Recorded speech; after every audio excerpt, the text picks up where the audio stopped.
Good evening all, and welcome. Tonight, we are going to be encountering some stalker stories, much like the person who's staring at you now through the window. Oh, that's just your reflection. There's no one there. Is there? Get ready, because it's time to let the darkness take control. I was nearly 13. It was the winter of 2012. Insecure, unsure, and sad. A lot of things were going on in my life that I couldn't really think clearly. I didn't know who I was, where I was going with life, or if I'd get far enough that I'd need to worry about it all. I struggled a lot with depression, anxiety, and I went through something a kid should never have to deal with. It definitely wasn't my proudest moment. Firstly, at 13, I logged onto a recently created Facebook and email in search of a friend. Boy, girl, young, old, I was lonely, it didn't matter. I was the strangest person at school, but that all changed when I met a girl named Olivia. She seemed nice enough, very smart and very caring.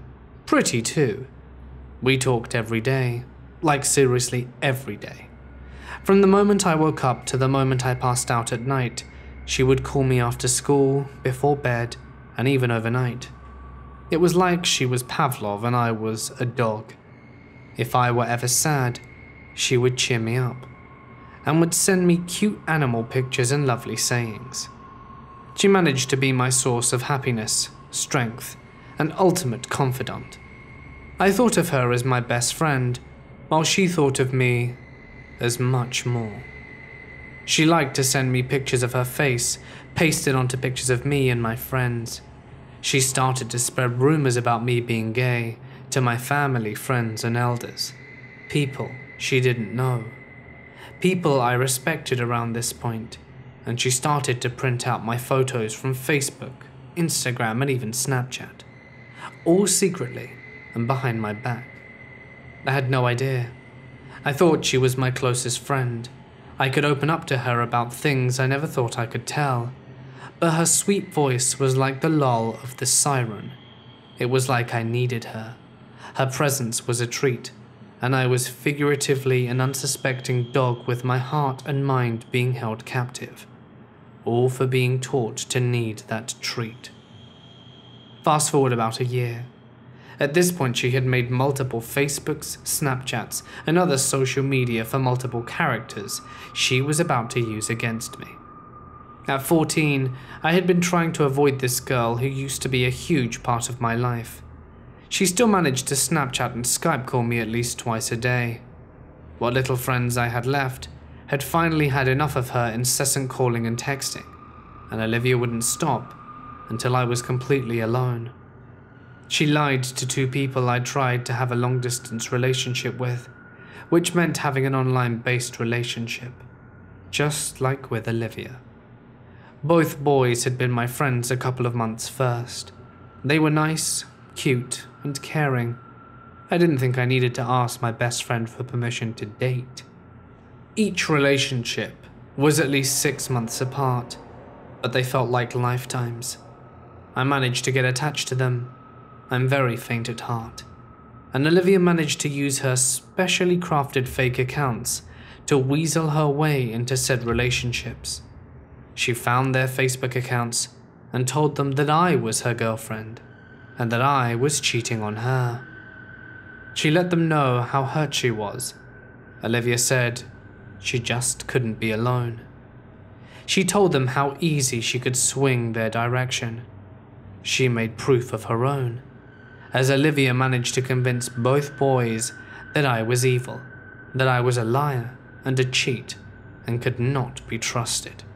And that was when she started to be involved with them. Olivia was conniving and used her tricks on them. They wanted her, and I lost everyone. I was alone and vulnerable. She knew just how to calm and soothe me. She kept telling me she loved me and that everything would be okay if I just trusted her. Olivia made me believe that I didn't need anyone but her. Regardless of what you think, she terrified me for so long. She would block me, then unblock me, would constantly send me Snapchats of her hurting herself or her crying. Sometimes she would call me to tell me every flaw I had. We had good days and bad days. On the bad days, she would tell me her life was better. On the good days, she was the best friend I ever had. And I let her. But that's not all that happened. She learned my weakness. She listened to when I vented and would use it all against me. I eventually believed that I was no one. Every bad thing that happened to me was my fault, and I had to get used to seeing more of my 4-bedroom walls and my phone than I would of any past friend or family. My life sunk so low that my grades were slipping. I was failing because I was just so depressed.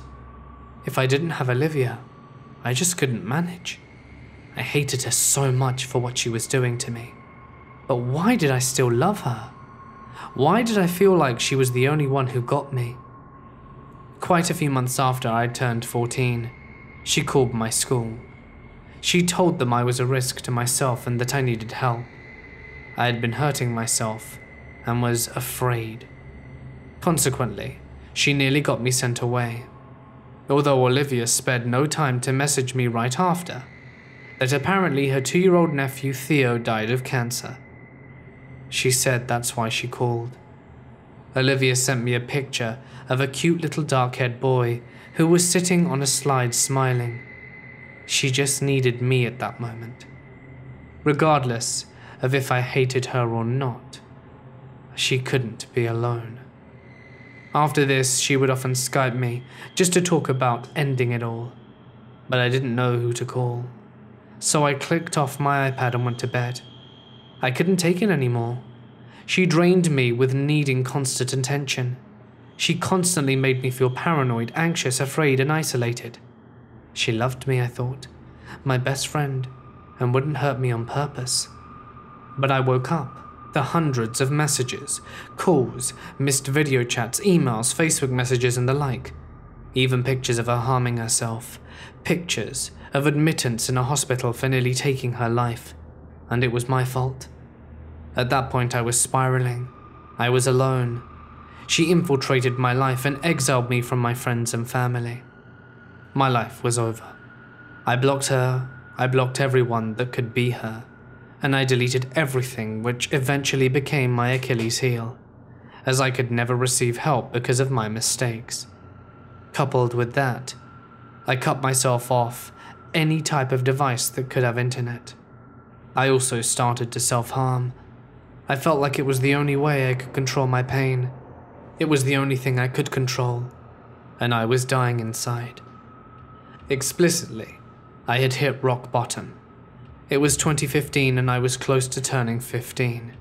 It had been almost 3 years since this all began, and I hadn't heard anything from Olivia since the hospital situation earlier in the year. I was recovering from a suicide attempt that no one had ever found out about. At least, I was trying to recover. I was completely alone. And one day I recover a Snapchat message from an unfamiliar person, asking questions that only sounded like someone in particular. It couldn't be. My stomach twisted, and I couldn't believe it. "What's up?" it said, so nonchalant. I replied with something similar to, "Who is this?" The little dots kept popping up. Whoever this was had a lot to say. Apparently it was Olivia. She was feeling lonely. Her adoptive family had been cutting her off, just around the time her little brother's birthday. I asked for a picture. I didn't know she had a brother. She told me she was an only child. Whenever I checked Olivia's chat, after a few hours since I couldn't have my phone at school, what I saw sent chills down my body. The image of her little brother was the same picture of her nephew Theo that died of cancer. I didn't question her, I just said goodbye, and I deleted that Snapchat account. I also deleted my email account and stayed offline for a while. 4 years later, 2019.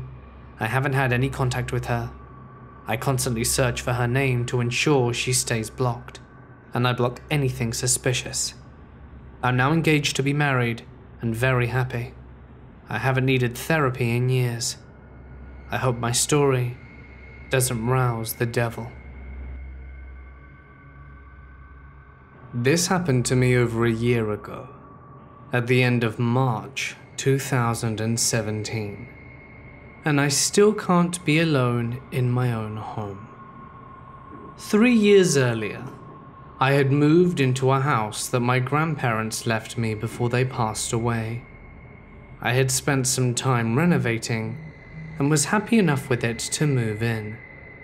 My grandparents had rented out the top floor to students and had made it into a small apartment. When I moved in, I decided to let my cousin, who had some small personal problems, move in upstairs, while my fiancé and I used the 2 remaining floors for ourselves. We live in a small town, and like in all small towns, everyone basically knows everyone.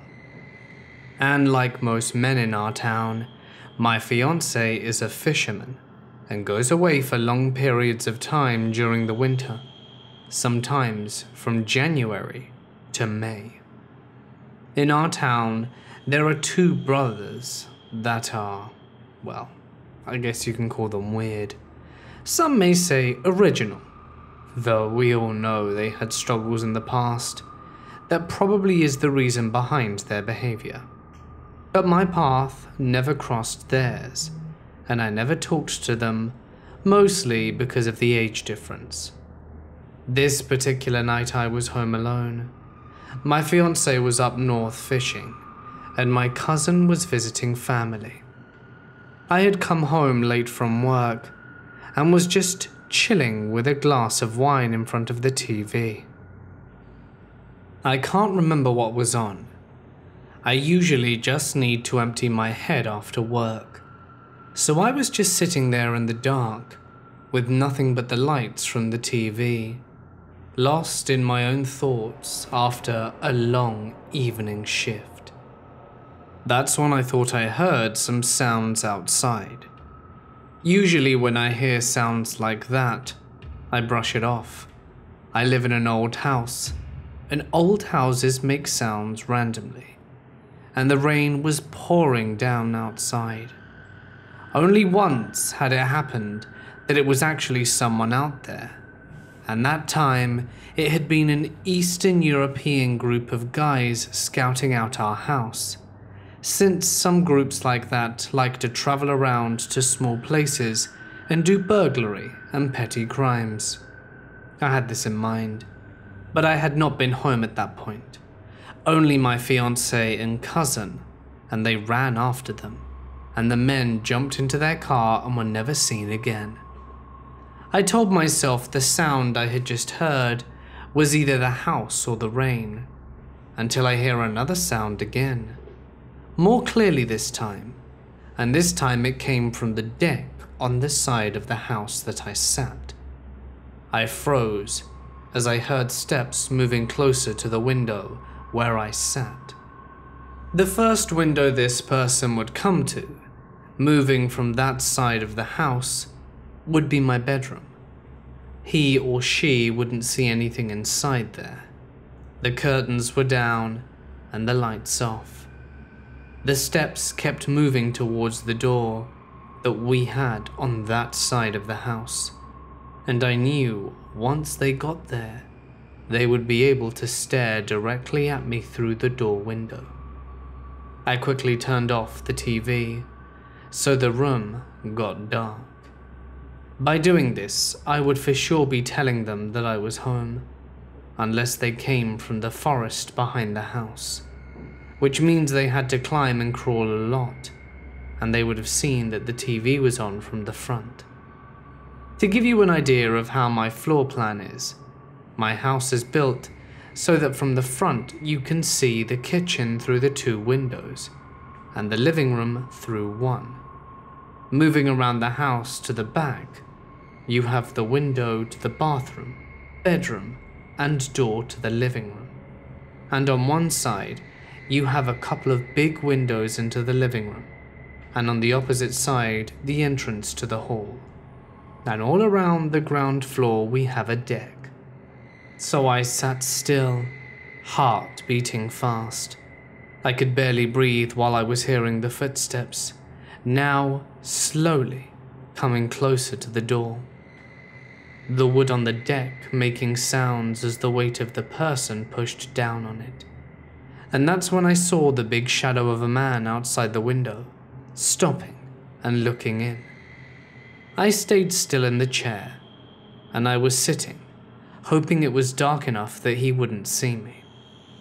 As he started moving again, I gasped for air. I could hear him walking into my outdoor furniture and stopping. He probably didn't see them in the dark. For a split second, I debated with myself if I should go and turn on the deck lights, but I didn't want to let him know I had seen him, scared of what this person could do.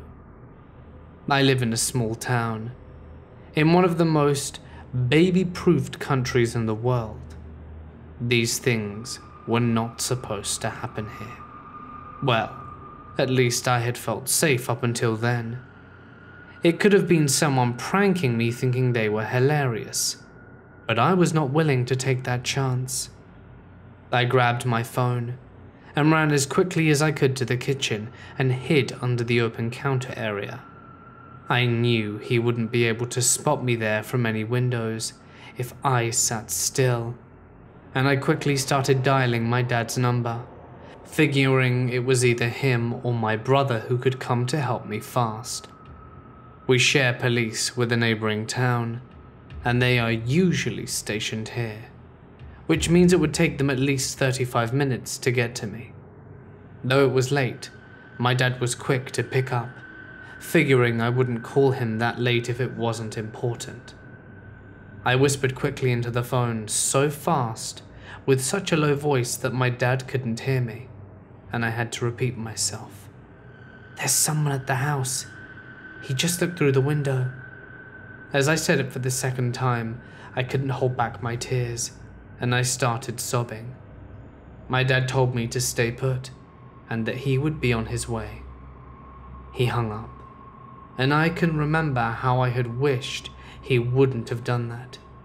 I would have felt safer had he stayed on the line. But I would find out soon enough why he had hung up. I tried to call my fiancée, straight to voicemail, and again, straight to voicemail. I stared at my phone, hoping someone would call, trying to keep out the sound of the footsteps that I could hear coming closer to the kitchen. Then, absolute silence. I held my breath listening, but I can only hear my own heartbeat. Had he jumped off the deck to the side where it was closest to the ground? I waited before I crawled out, and fully peeked out of the kitchen windows. I spotted him walking slowly away from the house, down my driveway. Then he stopped and turned around, looking towards the window where I was sitting. Was he smiling? I couldn't tell because it was so dark and the street lights weren't enough for me to see him clearly, but I could have sworn he was smiling at me.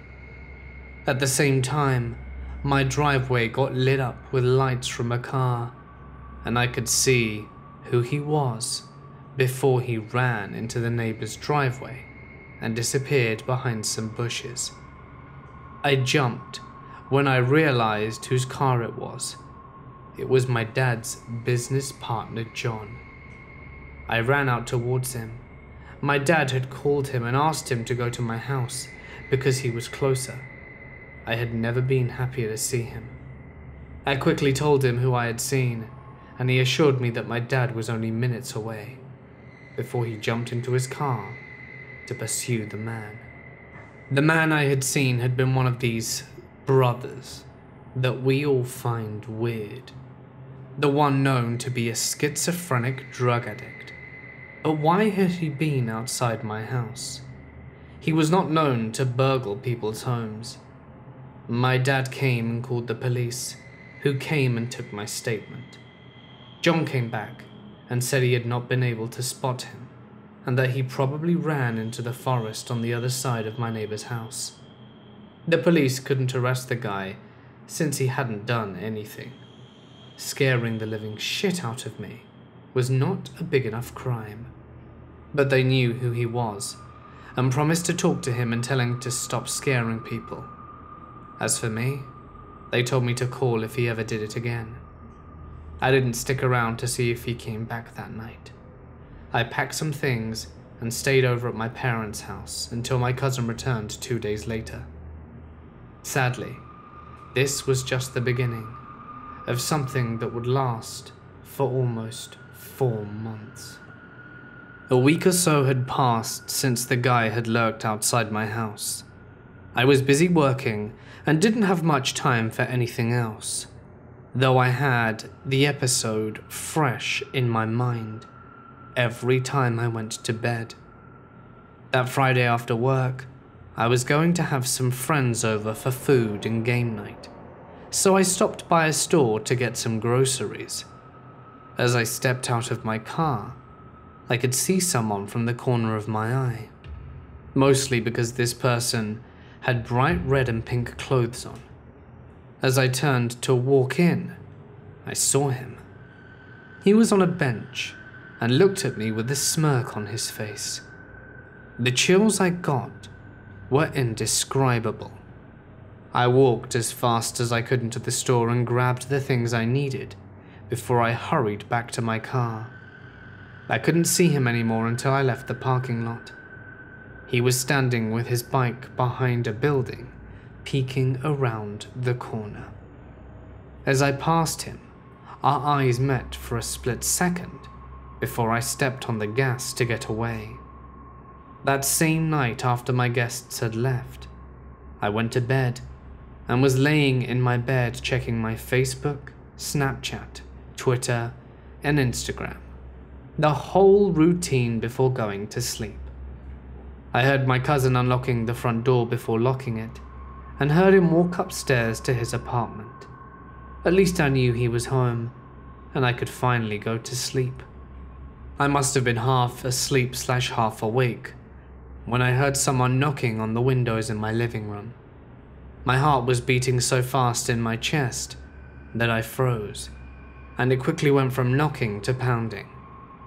I was sure this person would break in the window soon enough, and of course the first thought that hit me was that it was the same guy, and he was back. Had he seen me at the store, and he was back to terrorize me? Then the knocking moved to my bedroom window. While knocking, he started shouting, "Open up, I know you're home." I was so scared, I couldn't even describe how afraid I was. He repeated the sentence while slamming his hands against the window. I'm not religious, but at that moment I was praying to all kinds of gods. I slowly picked up my phone about to call my cousin, when my cousin texted me, "Just pretend that you're not there, and he'll go away." That's when I understood that the guy that was out there was there for my cousin, which meant that my cousin would have met them at the local bar or wherever he had been. I wrote back a short F you to my cousin. The guy outside my window, however, just kept going. He knocked on all my windows and rang my doorbell for 10 to 15 minutes before it got quiet. I went out to the kitchen in time to see him leave, and when he was under the streetlight, I could see it had been the brother of the first guy. The day after, my cousin told me he had met him at a party, and they had argued and had followed him home. I do believe that my cousin was lying though. My cousin has an on and off relationship with drugs, and this was within a period that he was on. My guess is that he had gotten some drugs from the guy, and he didn't want to pay for the whole amount. What happened the day after makes me even more sure about this, because the same afternoon he was back. He rang the doorbell, I opened it, and it was after I opened that I knew who it was, or else I probably wouldn't have opened it in the first place. He asked for my cousin. He said my cousin owed him something, and I told him my cousin lives upstairs and that he had his own doorbell. I also knew my cousin had just left. That's why I told him. Before he left, I got tougher than that. Tougher than I'd ever been before or since. I took a deep breath and let him know it wasn't nice to knock on people's windows during the night, and that he scared me. He actually said he was sorry, and that he wouldn't do it again. Fast forward 2 weeks.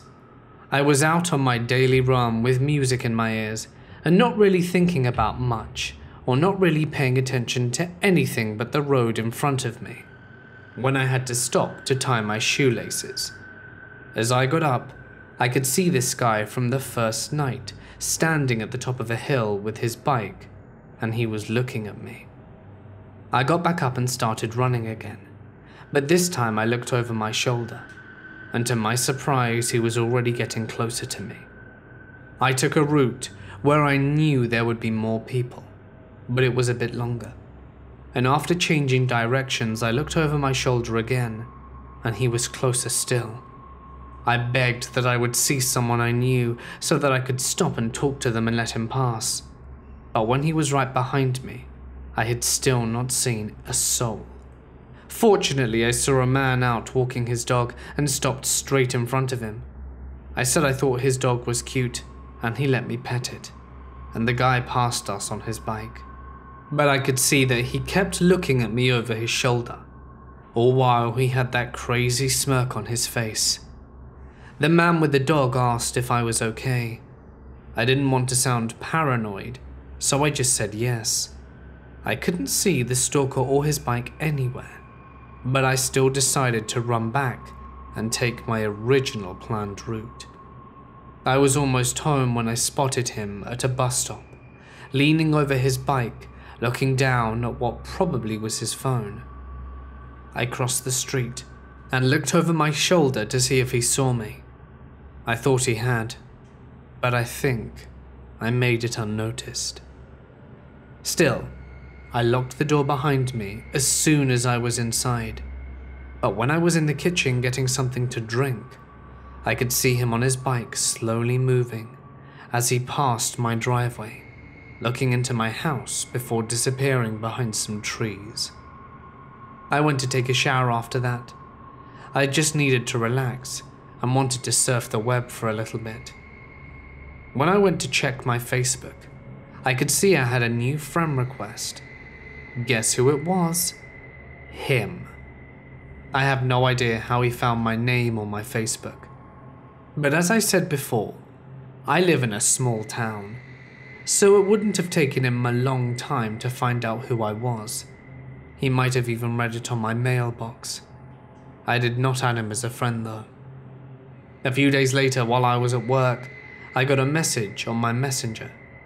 It said that someone had asked to send me a message. Of course, it was him again.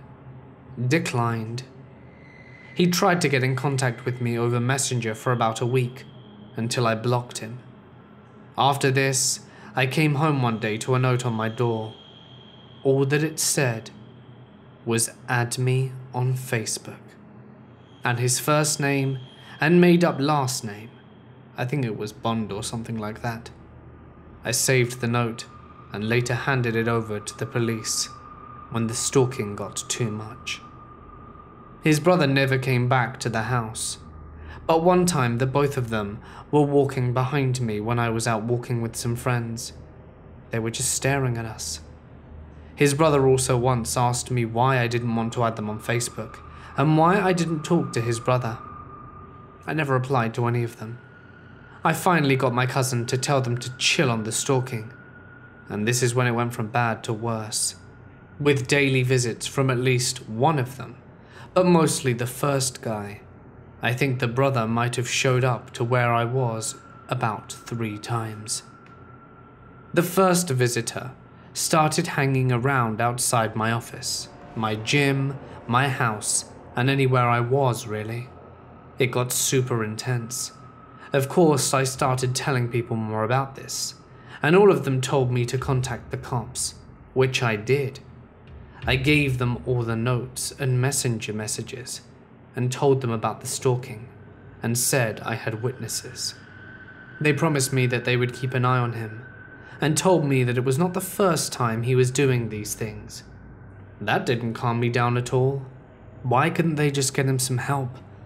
So this stalking that he did went on for another month, and it seemed like he just enjoyed the attention the police gave him, because the day they told him to stop, he just came back in for an extra time. Finally, my fiancée returned home from work, and the two of us were out at a restaurant eating one night. I had of course told him all about it, and as we were about to leave, we saw the guy staring at us, standing outside the restaurant. My fiancée went straight out to the door and over to him. I didn't hear everything that was said, but I heard my fiancée telling the guy that he would put his boot up to where the sun doesn't shine if he ever saw him around me again. After that, the guy only stalked me about 3 times. My fiancé is a strong dude, but I don't know if it was that or the guy just gave up. I just hoped it would stay that way, even after my fiancé left for work. Fortunately, it did. I haven't seen them since, and I still would rather never meet them again. A little backstory. I'm a girl, and I'm not good with talking to people. And in high school, it was even worse. This is important. Even though I was a sophomore at the time, I had a last free period. My antisocialness was pretty bad. I'd hide out in the library during lunch, unless it was odd days and my friends would catch me and made me socialize. They were mainly my friends, because I used to do their homeworks, but still good people. The first time I met him, it was one such time. They brought me over to their big group, and a guy I didn't recognize was there. Let me tell you, dumbass 15-year-old me even got the nope vibes from this guy. The creeper was called Craig. First thing off about him was his hair. It was long, blonde, and beyond straight, like unnaturally so, almost wig-worthy. It was just a weird curtain of golden hair which hung around his pale face. Secondly, his eyes were bright blue and beady. You could feel them looking at you, and they always stayed the same, looking so cold and glassy. Anyhow, I had to sit next to him because it was the only space available. He seemed polite, and I was always taught not to judge a book by its cover, so I tried my best to ease the vibes I got from him, mainly because everyone seemed to think he was such a great guy. What a bunch of morons. After the first lunch, I didn't think much of him. I was dumb and naive, and frankly couldn't give a damn that every lunch he happened to sit by me. I decided one day, because there was a breakup in the group, that I was going to sit with the girls consoling my friend Jessica. We were in the hallway right outside the cafeteria, which sometimes kids ate their food at. It had a stick out on either side, where doors used to be where it was a bomb shelter, before it was converted into a school. A lot of kids used to use their phones there to hide from teachers. We sat right behind one of the stick-outs, and Jessica was sitting in the center with me resting against the stick-out doing math homework. The bell had just rang, and I went to pick up my bag, only to turn around and see Craig standing there, less than a foot in front of me. He had his blank stare and a small smile on his face. I oddly say hi and pull my bag strap over my shoulder.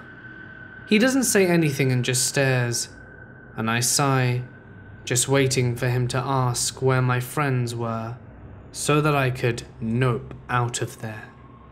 Without saying or even blinking, he suddenly steps closer. I step back, swallowing, and look around for any help. Of course, everyone is rushing off to class, so I'm alone with Craig.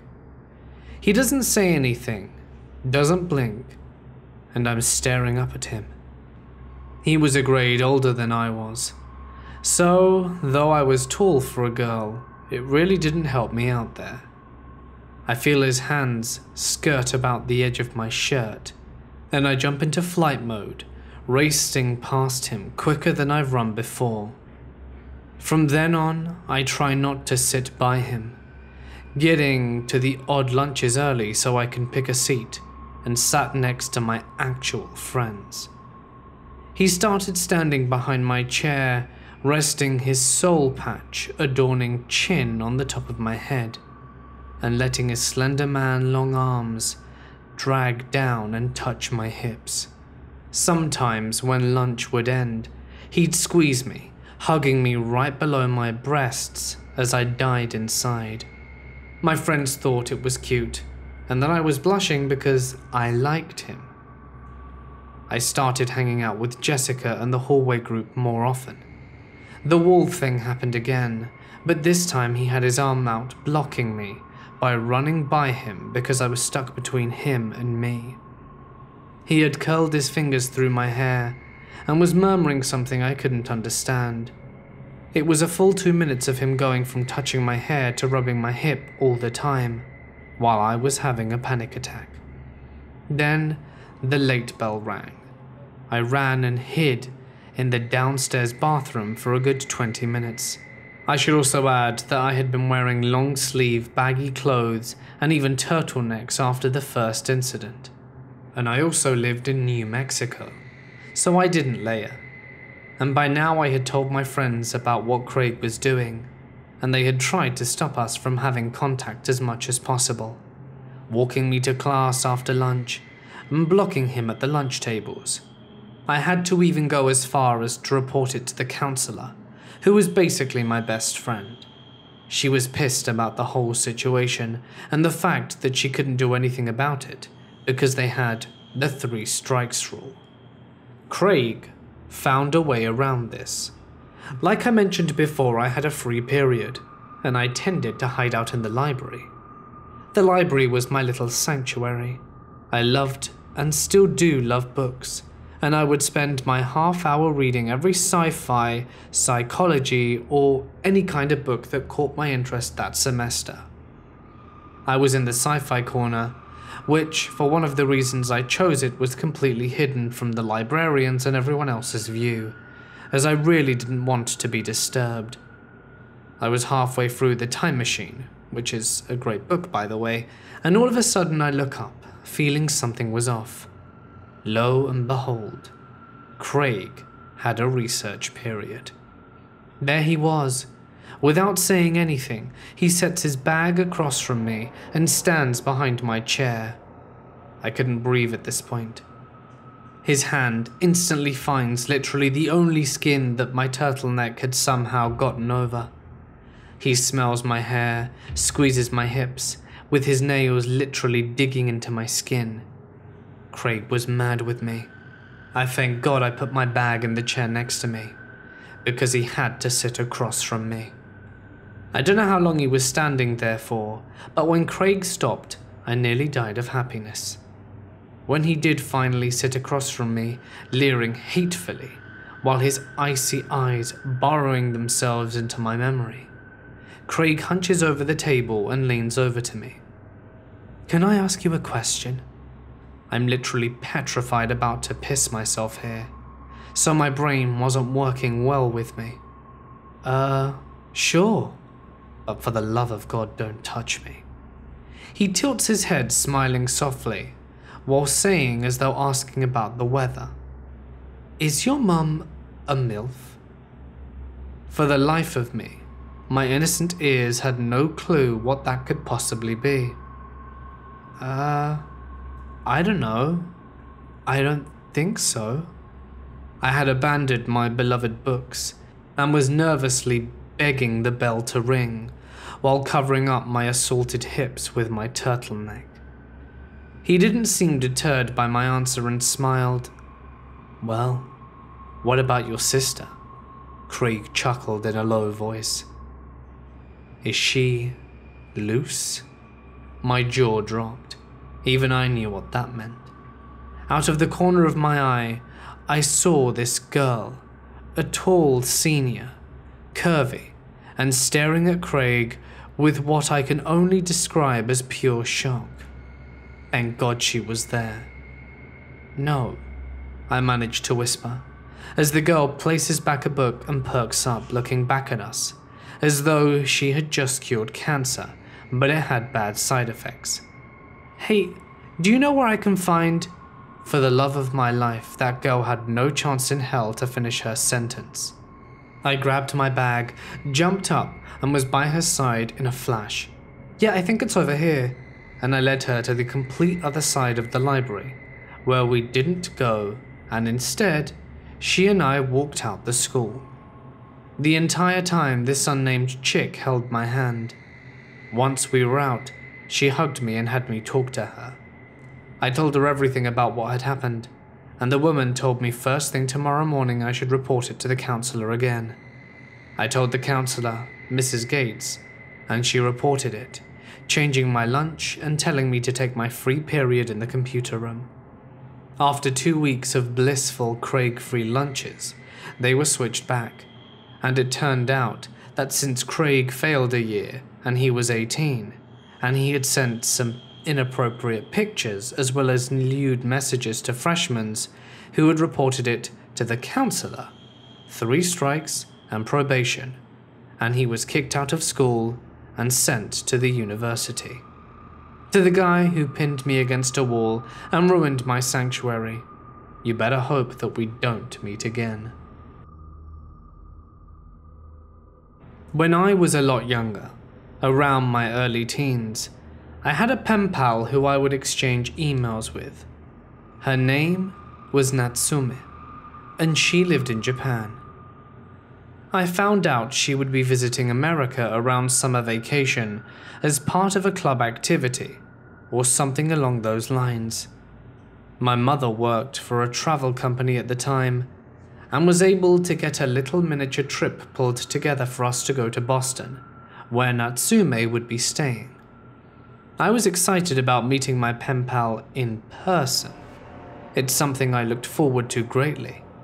I spent the better part of 2 months wondering what she would be like in person, if she spoke good enough English for us to understand each other. Well, it turned out to be all for nothing. After several days in Boston, we were unable to get together, except for a very brief moment the night before I was going home. She'd been on tours and all of that sort of stuff with her club, so we didn't get a chance to meet up, due to all these structured activities. My mother, as you can imagine, was not pleased. That trip was not terribly expensive, but it wasn't like we were traveling for free. We went to where Natsume was staying and had the TripAdvisor bring her down. And my mum went off on her. I can definitely understand her reasoning. Meeting her was the entire point of this trip. So, long story short, that was the end of my pen pal correspondence with Miss Natsume. Now, here's where things get kind of strange. On the same night, I went for a little stroll outside the hotel. There was a Wendy's I could see was open from the hotel room. My mum was asleep, and I had $5 burning a hole in my pocket. Plus, my little delinquent ass wanted to smoke outside where it was nice and cool. As I stepped out through one of the fire doors of the hotel, I lit up a cigarette, and a guy in his late 20s approached me. He asked what I was doing. I said I was going to the Wendy's, and his response was, "I'm pretty sure your mother told you not to walk over there without her," which she had. I didn't really piece together the weirdness of that until later, so I just lied and said she gave me the okay. I started walking as he walked alongside me, puffing on a cigarette of his own. He asked me if I ever got to see my pen pal, and I told him that I hadn't. "Sorry, kid," he told me, "but if she came here with people from her school, there was no way they'd let you run around Boston with you and your mum. She should have known better." I quickly realized that this man I'd never met before and knew things about me that there was no way he could have known. For starters, this was back when there was no Wi-Fi everywhere. You literally had to plug your internet in the wall of the hotel. So it's not like I'd been on the internet announcing my plans and crap. We didn't even own a laptop. Hell, we didn't even use the hotel phone the entire time we were there. Who the hell is this guy? And how does he know so much about me? Asking seemed like a really bad idea, so I didn't. He walked me all the way over to the Wendy's. "Hurry up and get your food, kid," he told me. "I won't tell if you won't. Just make it quick. It's late." Well, I got my food, and the creepy man stood outside the restaurant while I ate. Then when I got out, he escorted me back to the hotel. We talked a little about video games as we walked, Sonic Adventure 2 specifically, because I'd been playing religiously before coming on this trip.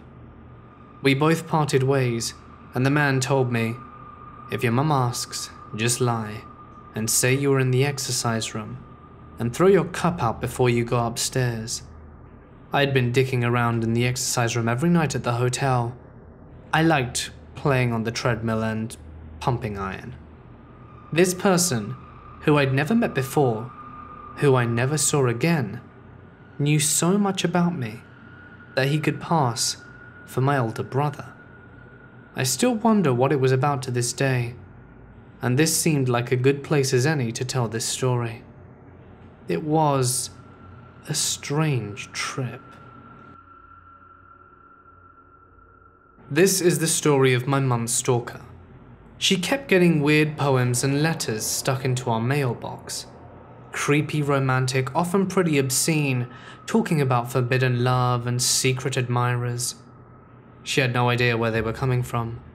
No one in the neighborhood was weird, and everyone was like my family. And she was happily married, and couldn't think of anyone she knew who could be into her. My dad wasn't worried. He trusted her and they had a fantastic marriage, and being the type of guy he was, always told her he'd take care of it if anyone were to man up past sending letters and threaten her on their marriage. One day, she got another letter, with a line reading something like, "I want what I see between the lines." She had no idea what it meant, and pondered it for a bit until she connected the dots from the other letters. The lines were the horizontal blinds we had in the kitchen, where she often was. Her stalker, our neighbor, that was a husband and a father, was peeking at her through the blind for months. Upon finding out, my father grabbed a metal bat, smashed the hell out of his mailbox, and nearly kicked down the guy's door and had a word with him. They moved shortly after, and that may or may not have been completely by choice. Hey guys, it's Mort here, and thank you so much for listening. I hope that you enjoyed tonight's installment of Stalker Stories. Certainly some creepy ones. Be careful out there, and don't get stalked. Know the signs, and stay away. If you liked the video, don't forget to drop a like and leave a comment so that I know what you thought about it. That's always helpful and quite nice. You can also press the bell icon and subscribe to keep up to date with new stories every night. I also may have a midday surprise for you tomorrow, or the day after. Maybe. We'll have to wait and see. You'll find out what it is when it launches. If there's a story you'd like to share, send it to my email or Reddit, and the information to that is in the description. But anyway, for now guys, I'm going to sign off. Stay awesome, and I'll see you in the next one.